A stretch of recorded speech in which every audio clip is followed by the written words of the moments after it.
రేవంత్ ఏలుబడిలో తెలంగాణలో విద్యా వ్యవస్థ పతనమైందని బీఆర్ఎస్ సీనియర్ నేత ఆర్ఎస్ ప్రవీణ్ కుమార్ విమర్శించారు. కేసీఆర్ పాలనలో ఓ వెలిగిన విద్యా వ్యవస్థ ఇప్పుడు కునారిల్లుతోందని ఆవేదన వ్యక్తం చేశారు. బీహార్లోని దర్భంగా జిల్లా అంబేద్కర్ హాస్టల్లో వసతులను ఎండగడుతూ కేంద్ర ప్రభుత్వానికి లేఖ రాసిన రాహుల్ గాంధీ తెలంగాణలోని విద్యార్థుల సమస్యలు పట్టించుకోకపోవడంపై నిప్పులు చెరిగారు. కాంగ్రెస్ అధికారంలోకి వస్తే విద్యార్థులకు స్కాలర్షిప్స్ ఇవ్వడంతో పాటు కాలేజీకి వెళ్లే అమ్మాయిలకు స్కూటీలు ఇస్తామని హామీ ఇచ్చి మోసం చేశారని నిప్పులు చెరిగారు. హామీలన్నీ నెరవేర్చేలా సీఎం రేవంత్ కు లేఖ రాయాలని రాహుల్ గాంధీని డిమాండ్ చేశారు. ఎంతో అద్భుతంగా ఒక వెలిగిన విద్యా వ్యవస్థ ఈరోజు కాంగ్రెస్ రేవంత్ రెడ్డి పాలనలో పూర్తిగా కుదేలైందని చెప్పడానికి చాలా బాధగా ఉంది. భారత పార్లమెంటులో ప్రతిపక్ష నాయకుడు రాహుల్ గాంధీ గారు 2 రోజుల క్రితం కేంద్ర ప్రభుత్వానికి మరి ముఖ్యంగా నరేంద్ర మోడీ గారికి ఒక లేఖ రాయడం జరిగింది. ఆ లేఖలో మరి రాహుల్ గాంధీ గారు బీహార్లో దర్భంగా అనే జిల్లాలో అంబేద్కర్ హాస్టల్కు పోయినప్పుడు ఆ అంబేద్కర్ హాస్టల్లో ఎస్సీ, ఎస్టీ, ఈబీసీ, ఓబీసీ మైనారిటీలకు చెందిన విద్యార్థుల పరిస్థితి అత్యంత దయనీయంగా ఉన్నదని, మరి వాళ్లకు ఉండడానికి సరైన వసతులు లేవని, అలాగే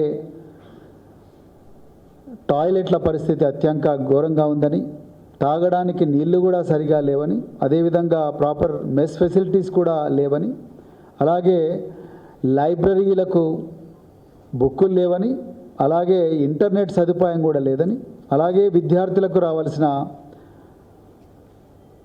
స్కాలర్షిప్స్ ఏవైతే ఉన్నాయో ఒక 2-3 సంవత్సరాల నుంచి రావడం లేదని చెప్పేసి రాహుల్ గాంధీ గారు కేంద్ర ప్రభుత్వానికి లేఖ రాసిండ్రు.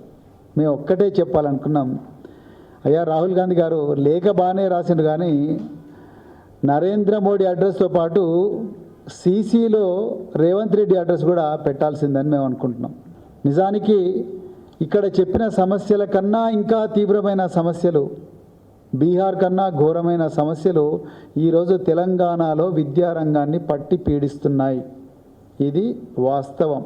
దీన్ని గురించి మాట్లాడకుండా మీరు ఎక్కడో మరి బీహార్లో దర్భంగాలో ఒక హాస్టల్ గురించే మాట్లాడుతున్నారు. నిజానికి ఇక్కడ సమస్యలు మీరు అశోక్ నగర్ వచ్చినప్పుడు కానీ, లేకపోతే మీరు చేవెళ్లలో మరి దళిత గర్జన పెట్టినప్పుడు కానీ, ఇంద్రవెల్లిలో గిరిజన గర్జన పెట్టినప్పుడు కానీ, సరూర్ నగర్ స్టేడియంలో మరి ప్రియాంక గాంధీ గారు వచ్చి ఇక్కడ మీటింగ్ పెట్టినప్పుడు కానీ, తుక్కుగూడలో మీరు మీటింగ్ పెట్టినప్పుడు కానీ, మీరు విద్యార్థుల మీద మరి మీరు చల్లిన ఏవైతే హామీలు ఉన్నాయో, 10వ తరగతి ఫస్ట్ క్లాస్ అయితే 10,000 రూపాయలు, ఇంటర్మీడియట్కి 25,000 రూపాయలు, డిగ్రీకి 50,000 రూపాయలు, పీజీకి 75,000, పిహెచ్డికి 1,00,000 రూపాయల పారితోషికం ఇస్తూనే అమ్మాయిలందరికీ, కాలేజీకి పోయే అమ్మాయిలందరికీ కూడా స్కూటీలు ఇస్తామనే హామీని మీ అగ్రనాయకులు మల్లికార్జున ఖర్గే గారి దగ్గర నుంచి ప్రియాంక గాంధీ దాకా అందరూ కూడా మరి తెలంగాణ ప్రజల మీద ఈ హామీలు చల్లినరు.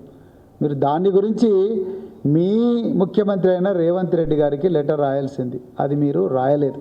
అది చేయకుండా ఇవాళ మీరు ఎక్కడో దేశంలో రకరకాల విద్యా సమస్యల గురించి మాట్లాడుతున్నారు.